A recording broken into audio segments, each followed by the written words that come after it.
Hello, everyone, and welcome to a very special episode of Retail Remix. You may know me by now. I'm Alicia Esposito, and I have joining me today Margot Bloomstein, Principal of Appropriate Inc., overall content strategist, marketing strategist, and now author of the new book, Trustworthy: How the Smartest Brands Beat Cynicism and Bridge the Trust Gap. Margot, congratulations, and thank you so much for being here. Thank you so much. I'm thrilled to be here.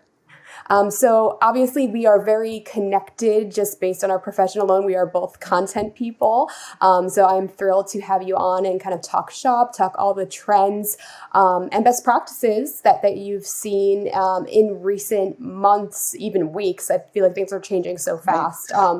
But let's start high level because your day-to-day is really based on helping companies create brand appropriate user experiences, develop content that doesn't just engage, but converts, drives an impact. So I want to ask you about the book because, you're doing all this work day to day. You interface with a lot of different companies, but you also need to study what's happening in the world around us, right? So why was a book like Trustworthy needed today? Well, I think as we look around our society and our industry, and certainly how as retailers and as people that are consumers too, how we fit into our society, a lot of things were changing. And I first noticed issues around trust and cynicism and how they were slowing down sales cycles. I first started noticing that a few years ago, kind of more in a political and media environment. And I wondered, because my audience, my clients are primarily in retail, I wondered how much that would affect us, how much that would affect my work and my engagements. And as I dug in further, I realized, it was going to affect things a lot. And that was several years ago.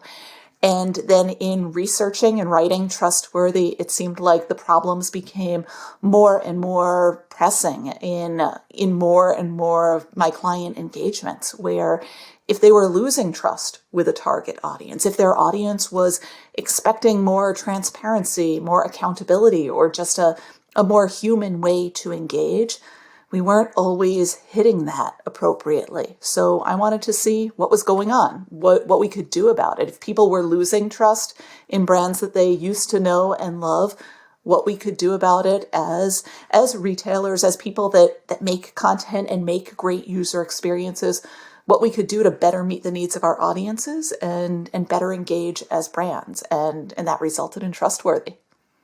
Yeah, I love the whole underlying mission from it. I think there is a great need for it because it's interesting because on one hand, the internet and all of these web-based tools and resources, they have all, even I guess you could even argue online retailers, right? We've kind of democratized information, have made products more accessible, have made it easier and cheaper to get these products. But then at the same time, we're feeling this trust tension, right? So, I think of myself even like looking at media as an example, right? There are so many sources, there's so much information that you can't help but wonder, okay, well, which one is the source or which one should I trust? Right, right.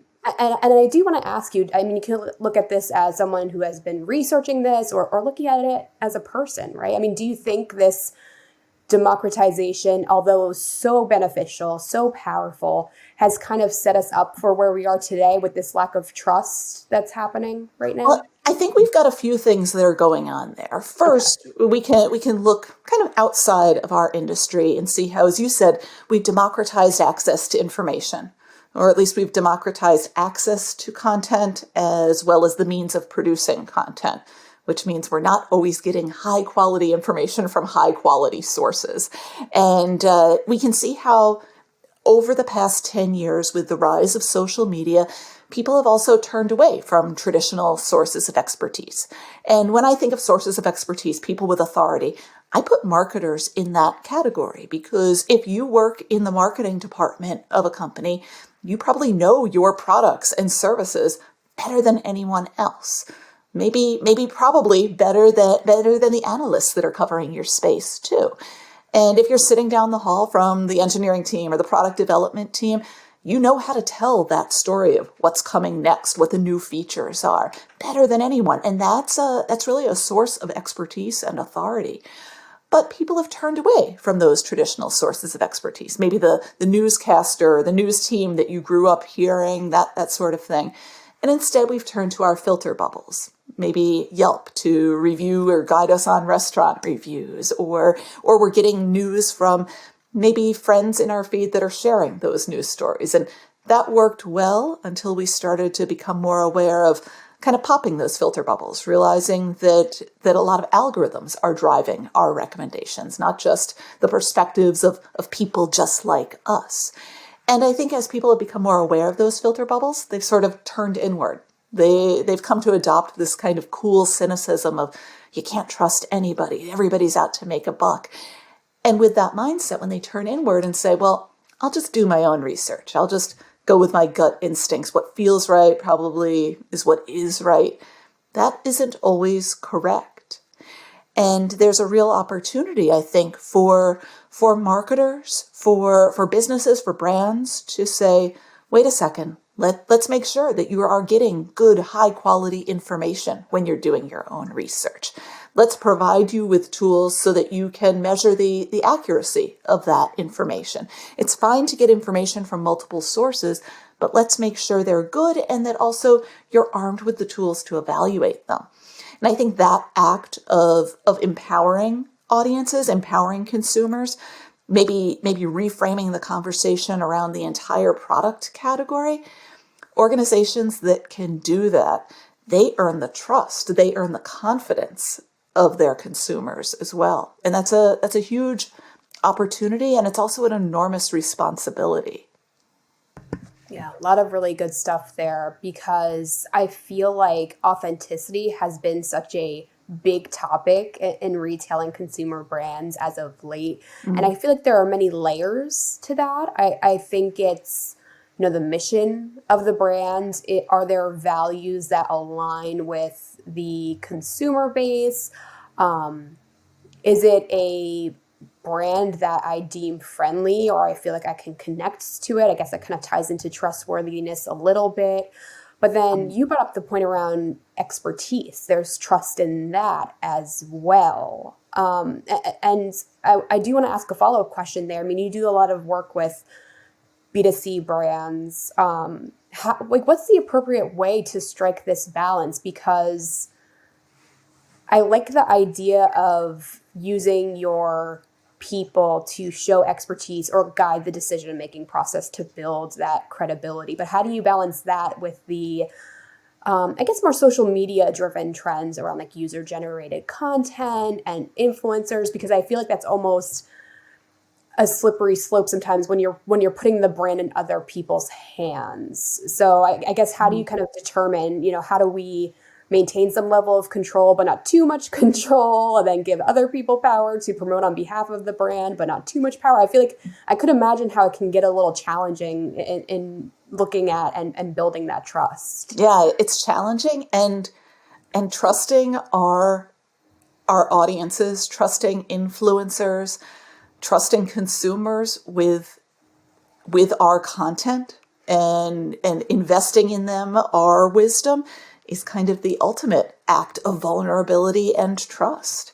And I think, like, within the context of social media, when we do kind of allow other people to support the conversation, to talk with knowledge about our products and services, I think there's a huge opportunity there, because people do listen to, quote unquote, people just like them, sometimes more so than the organizations that are publishing that content. That's not necessarily a bad thing, because I think it gives brands, it gives marketing departments the opportunity to seed those conversations with good, high quality information, to make sure that people that are talking with a degree of knowledge about your brand or about your products, to make sure that they do have current information about those products. I think there's also an opportunity to teach our consumers and to teach people that are talking about our products the things that are unique about them. And getting back to this idea of authority, that comes from an organization or an individual or a brand being able to say, I'm here, you're not. let me tell you about it. Maybe because of the cost of gaining that knowledge, or maybe because it's dangerous or requires a degree of expertise, or maybe just you can't have everybody in your audience walking through your factory floor. So instead, there are people that are well equipped to be there to kind of report on what they're seeing. Maybe it's around a new product rollout or new features that are kind of coming down the pike. I think when we can take that expertise and then distribute it in our audiences, it makes them smarter. It makes people that are interested in the products feel smarter. And when people feel smarter, they feel more confident as well. And I think that's a wonderful opportunity for brands. Because when we give people tools to feel smarter, that can be like introducing them to the jargon of our industry, to helping people that maybe require a certain level of technical savvy, to making sure that they have hold on, let me rephrase that. If our products require a certain level of technical savvy, that's okay. I'm a big proponent that we shouldn't be dumbing down content to make people feel more confident and to help them make a purchasing decision. One of the examples that I share in Trustworthy is from Crutchfield, the electronics company. So you might turn to Crutchfield if you're interested in buying a camera lens or some home audio equipment. If you go there and do your research, you might be coming at that product feeling like, I don't know a lot about digital single lens reflex cameras. I don't even know that that's a vocabulary I should know. So they give you lots of ways to get comfortable with that vocabulary, to compare on the site between different lens options, to understand maybe how they work, what options are within your price point, so that, yes, you can get information from the brand, but then that's information you can also share when you're going into, say, online communities, chatting about it, talking with other people and saying, well, what lens did you get? What do you recommend? Maybe you've got a friend on Facebook that's really savvy about camera equipment too, or you're in a group there where you're kind of comparing ideas. Now you can join that conversation with a little bit more knowledge. You've gained the vocabulary. Jargon isn't necessarily a bad thing if we can unpack it for our audiences and help people feel more confident about how they use it so that they can feel smarter about their purchasing decisions. And I think getting to your question around what happens when that knowledge is distributed and isn't necessarily coming from a brand, I think brands have a responsibility of joining those conversations, making sure that people are able to speak in a knowledgeable way, and then letting them run with it. Because that's what folks have always done, online and off. The best we can do is to make sure that people are smarter so that they can feel more confident about the decisions they make.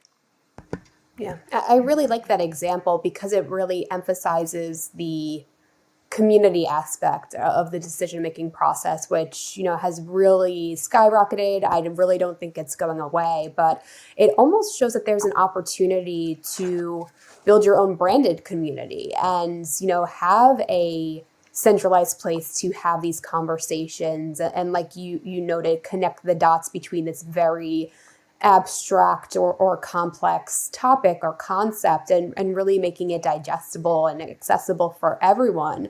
So I do want to ask you about formats. This is definitely going off our initial script because I think whether you're in fashion or beauty or technology, auto, content is really important, right? It's how you tell the story. It's what allows that story to be disseminated or amplified across channels. So in this concept of creating and sharing truth and being deemed as trustworthy, I mean, what formats present a lot of opportunity right now for brands and retailers? I mean, I'm seeing so much around video because of TikTok, because it's so easy to digest and it's consumable. You can have some fun with it. But what else is really rising to the top for you in terms of ideal formats to spread this truth and build this trust? I mean, one of the best ways that brands can build trust is by engaging in the spirit of vulnerability. When your organization is more transparent, when you're able to kind of bring people into the conversation and really let your ideas evolve in public, it demonstrates that your organization is growing and learning and evolving in part through the input of your community. And consumers love that. It's great to be able to have a voice in how things are evolving, oftentimes to better serve consumers. And I think as far as different platforms, any platform or format that allows for that vulnerability, that allows for the easy kind of give and take of information, not just presentation of information, that's a great thing because it does help to bring your audience closer. You mentioned a little bit about like online communities and forums. I think that's a wonderful opportunity for brands to be able to get their knowledge out there and then see how people trade on it, how people comment on it, and empower each other, enrich each other's knowledge. So, for example, like in the beauty industry, Sephora is doing a wonderful job with this, with online community and bringing people into the conversation around products. When you can join their forum and see what other products people are recommending, see maybe how things play out for people with interests or needs similar to yours, that helps you make a more informed decision as a consumer and maybe get product recommendations that aren't just coming from the company, but are coming from people just like you. So there's a degree of vulnerability there, but also that spirit of community that makes things feel maybe a little bit more realistic. And when a brand like Sephora engages in that kind of forum, it's an opportunity to bring in some of their own product knowledge, but then allow other people to run with it and comment on it. And they can learn from that too. So it really serves the organization in a number of ways. I think any way in which a company can engage in real time like that is good. And it's really great when you can kind of host the conversation, when you can stand in that point of confidence and vulnerability to say, yes, there are additional perspectives on this topic. So let's hear them. Let's bring them together so that you, our audience, can be more informed.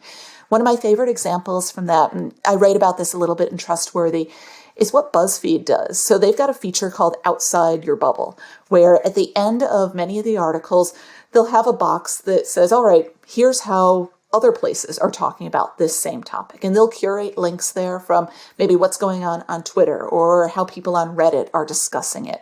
And in bringing in those different perspectives, they're essentially saying, we are not the be all and end all on this topic. And we know that you have a choice to get your news from multiple places. Let's bring some of those places here so that we're curating the conversation.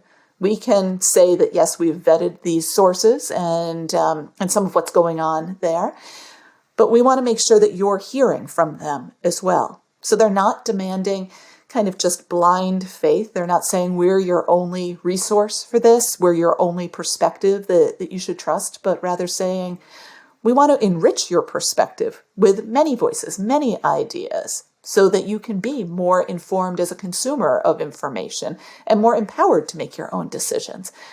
There are a number of retailers that do that as well when they're maybe curating product reviews from kind of outside of the brand, when they're bringing in comments from analysts or from professional reviewers or influencers.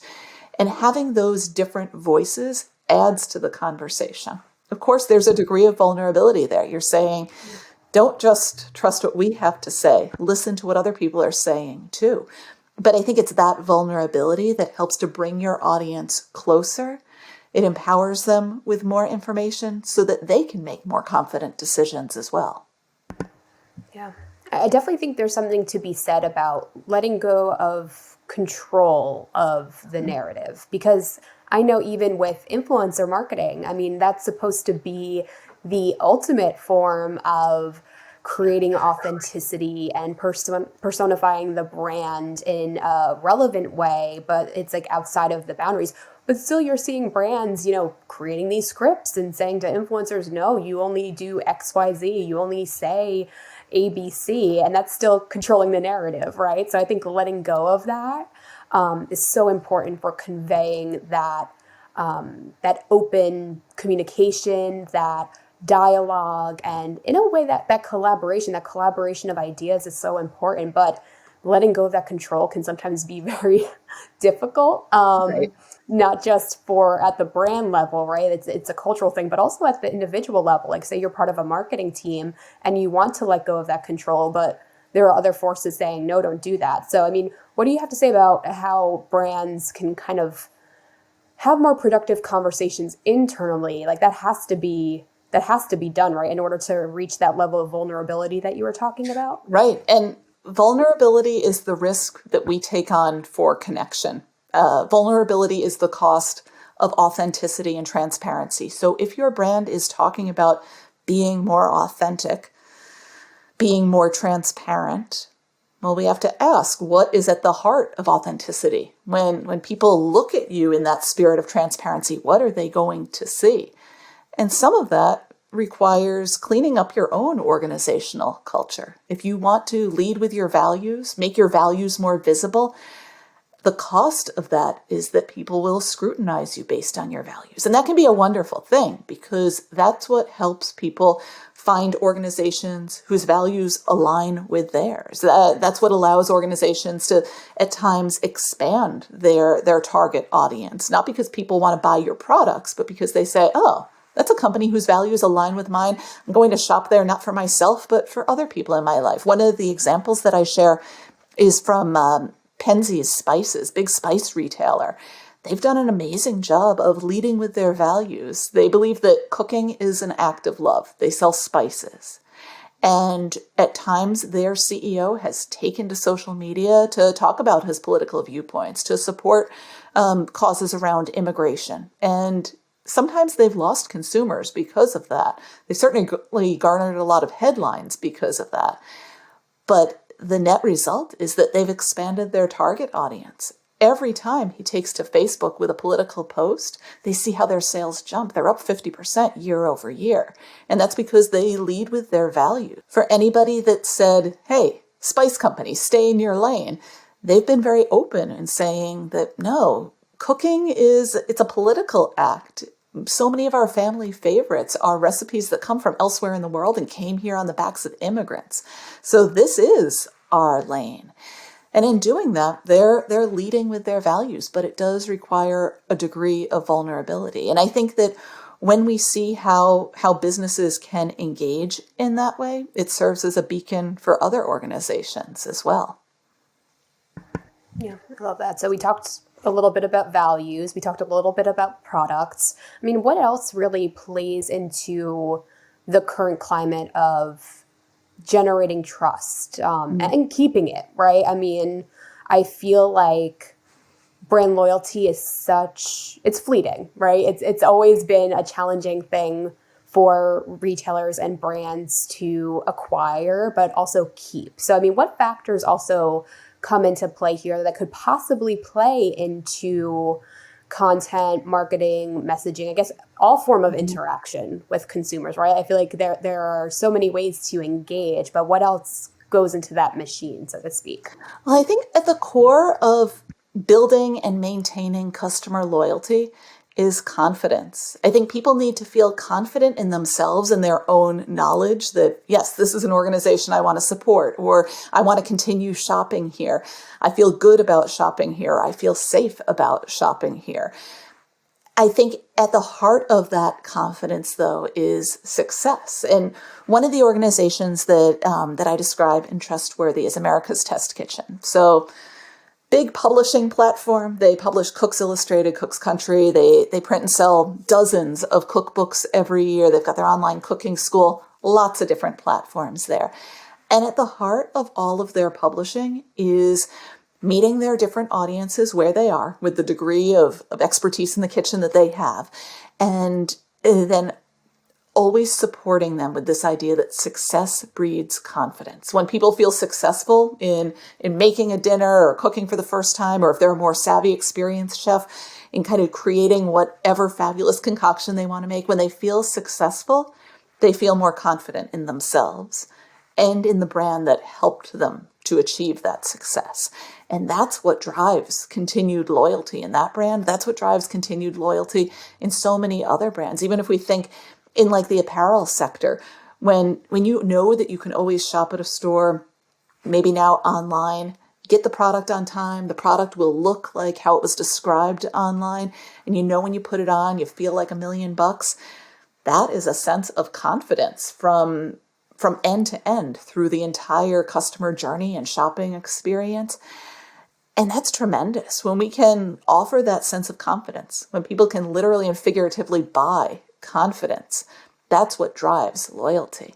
I want to go back to something else that you were asking about, though, around control, too, because so much around confidence kind of is in this dance around control. Do we have it? Do we give it? Are we so confident in our brands, in our offerings, that we can cede some control to our audiences?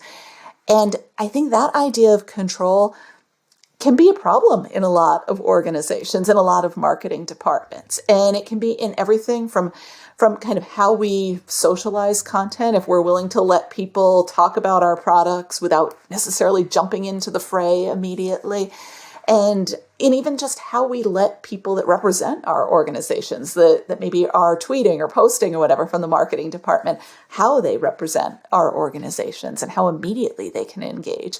And I think so much of that idea of control goes back to very tactical levels of governance in our organizations. When you can work closely with the legal team to set up parameters for social media, for guidance in different ways to represent the brand, when you can work closely to establish editorial style guidelines, know that you've got the backing of your legal team throughout that process, that's what gives people the sort of guardrails to quickly and efficiently represent your brand to different audiences and across different platforms without having to kind of wade through a review cycle, so that they know that they can do it with a degree of confidence as well. And I think that's what empowers content creators to have more empowering experiences, to create more empowering engagements for our end users and customers as well.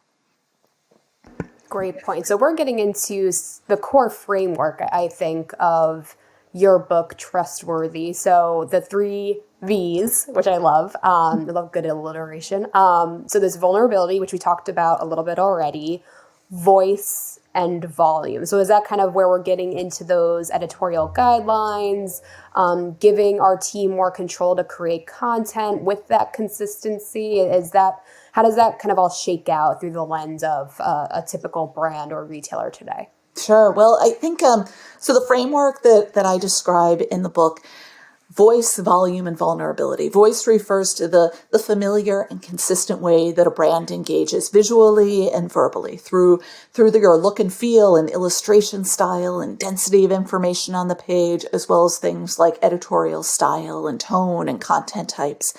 And as I describe, I think when we can create an appropriate set of guidelines, that's what frees our content creators to engage appropriately with the different audiences that they have to support. Everyone from folks in customer service to the social media team to maybe people that are outside contractors, outside freelancers that are working to support maybe print collateral or different experiences on the main website.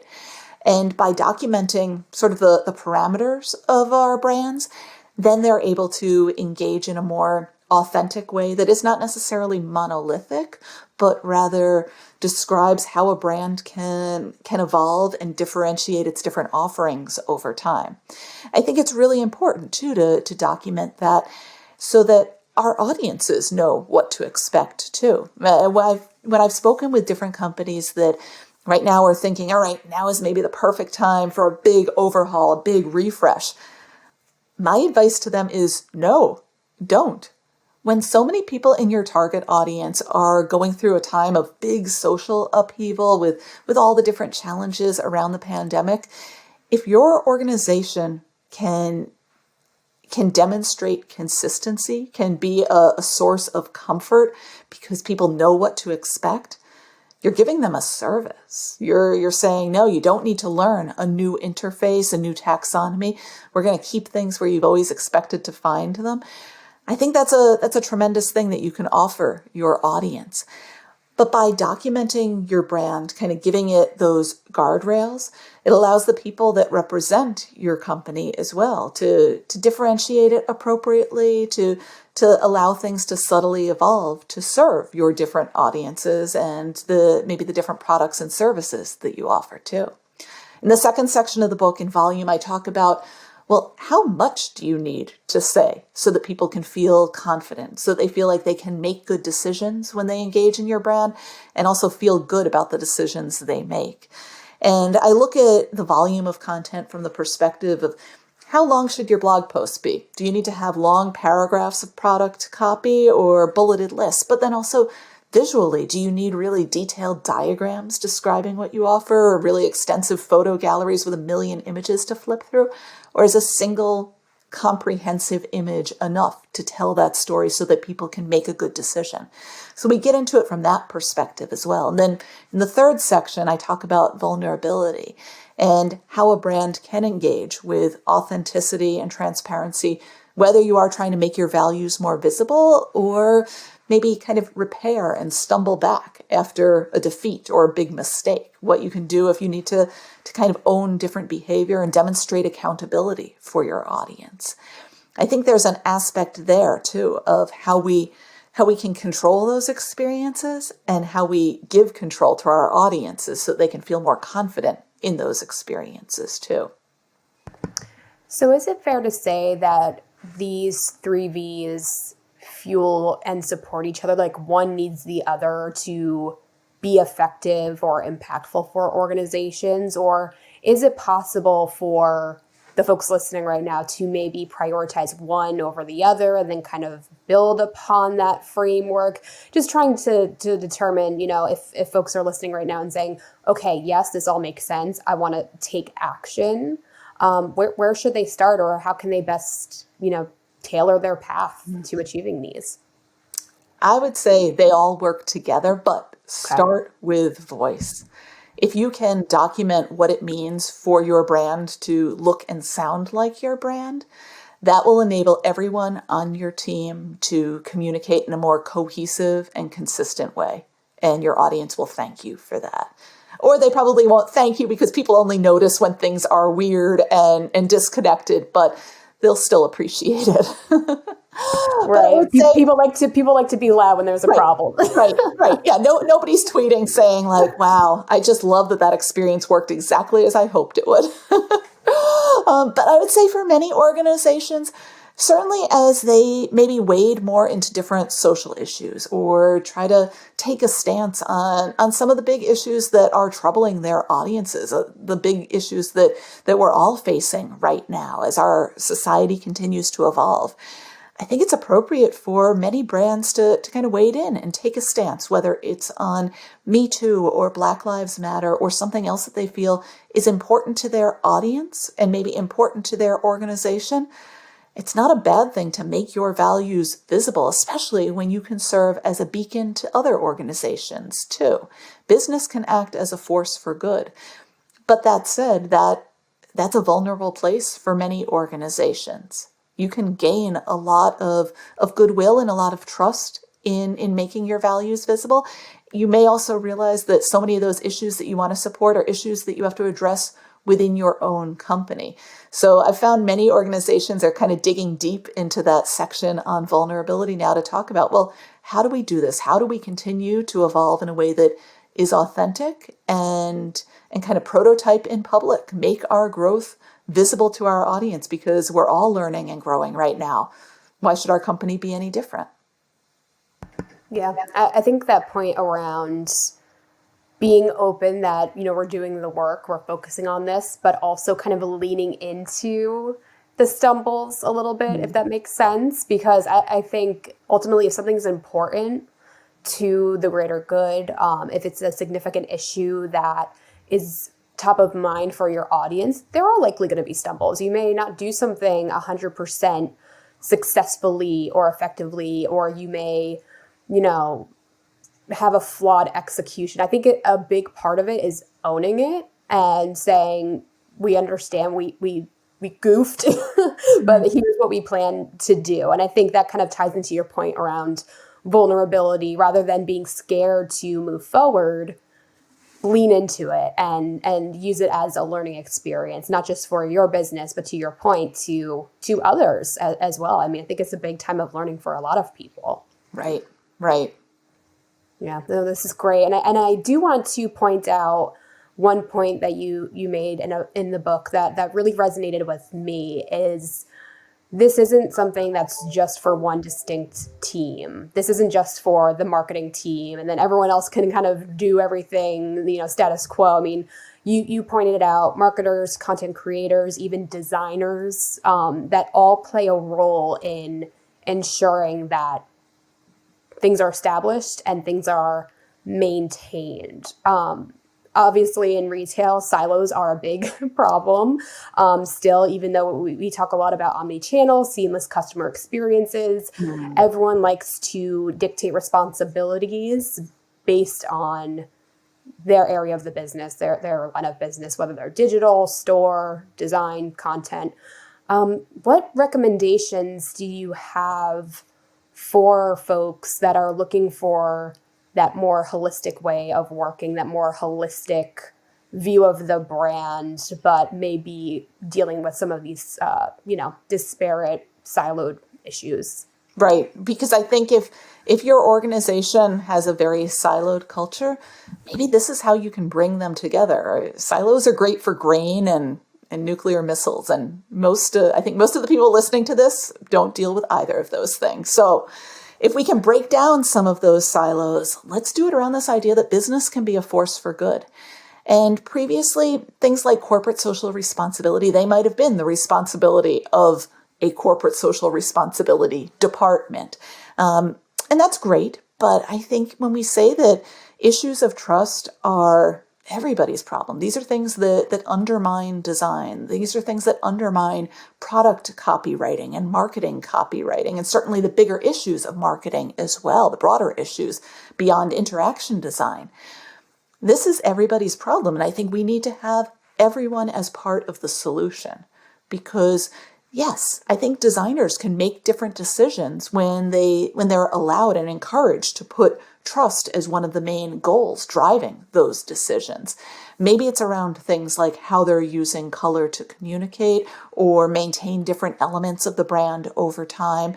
Maybe it's around how they're bringing in different content types and working in concert with content strategists and content marketers to bring different themes out in the content. So many of the examples that I share are not just the province of marketing, but really are how marketing and design and content and interaction design, at some points information architecture, user experience design, how all of those things come together to create a cohesive experience, because that's how your audience experiences your brand. They're not just saying like, oh, did you check out the copy on that site? But rather they're engaging with your brand as a cohesive experience. And if we can all be united around saying that trust is important. We've seen how cynicism holds back sales cycles, is causing people to kind of look elsewhere for information and doubt any kind of marketing content that we're publishing.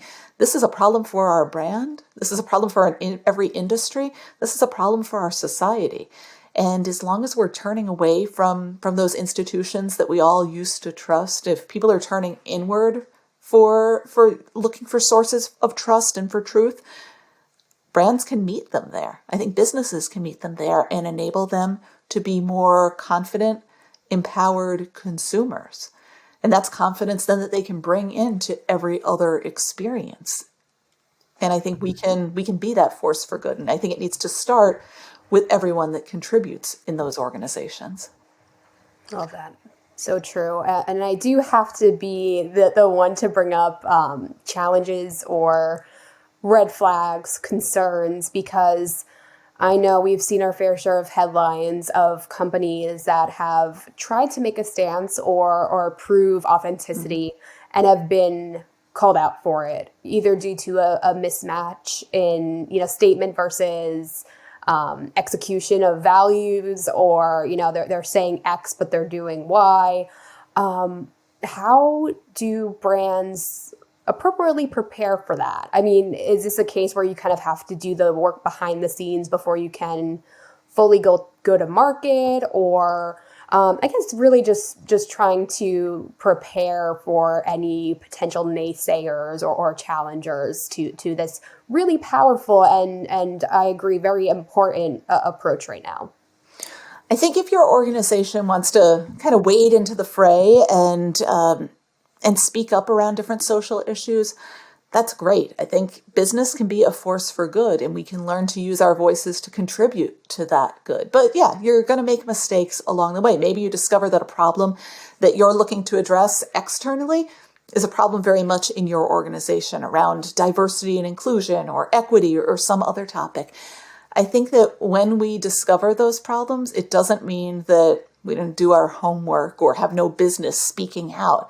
I think it's an opportunity to say, we need to change that here too. So let's serve as a good example of change. I think anytime your organization is in that position of vulnerability where maybe you screwed up, you made a mistake because you were trying and you were learning, it's an opportunity to say, hey, this is what we realized is going on. Here's how we're going to address it.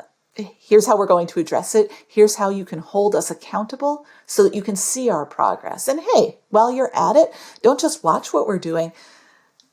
Give us feedback. Tell us how we're doing. Tell us what you would expect to see as well. Because I think when we open up those lines of communication, that's how businesses can evolve. And that's how we can also pull our audiences closer to bring them kind of in as part of that evolution so that they can cheer us on and give us feedback along the way. One of the examples that I share is from TED. Obviously, big organization, lots of eyes on them. They publish a lot of wisdom about the world. And sometimes the talks that they publish, they realize haven't always kind of stood up to scrutiny, or maybe they get additional feedback about how a topic has continued to evolve and the science is no longer sound. When they realized that was happening with some of their talks, they kind of opened themselves up to more criticism. They pulled their critics closer and said, all right, what do you think we should do to kind of keep this series of talks, this topic still in context? Should we add additional feedback to it? Should we take it off the site? What's the appropriate way to handle this? They got feedback along the way so that they could maintain the integrity of their brand, earn greater trust from their critics and their audience, and show how the things that they offer their community, the sort of products and services of knowledge that they offer, are still valuable, still relevant, and still trustworthy. I think that's an opportunity for any brand to emulate. Perfect full circle moment. We started with community, we're ending with community. I think it just really proves how important, keeping a close eye and ear on your audience, having that dialogue for better or for worse, and finding out ways to apply is so important, especially because this world is always on. These conversations are happening, whether you're a part of them or not. So before I let you go, Margot, this has been such an insightful conversation, but any closing tips, takeaways? I mean, we covered a lot, so I'm hoping folks are taking some notes right now, but any final calls to action that you really want to point out for, I guess, especially the marketers maybe that may be the main point people that are applying this every day and, really want to get started? I mean, any closing thoughts? I would say regardless of your industry, these are some problems around cynicism and trust that maybe started in the political arena and with media, but this affects every brand, every organization, every industry today. And I think regardless of your industry, regardless of even the size of your business, now is entirely the appropriate time for you to jump into the fray and look at how you can empower your audience, how you can empower them to feel more confident, to feel more successful so that they can make better decisions, gain trust in themselves, and then gain trust in your organization, because that's something that they can bring to all of their other experiences online and off. I think business can be a force for good, and this is on all of us, because cynics look at the world as it is and say it's worse. I think designers and marketers and advertisers and content creators, we look at the world as it is and say it can be better. So let's work so that it can be. What a closing soundbite.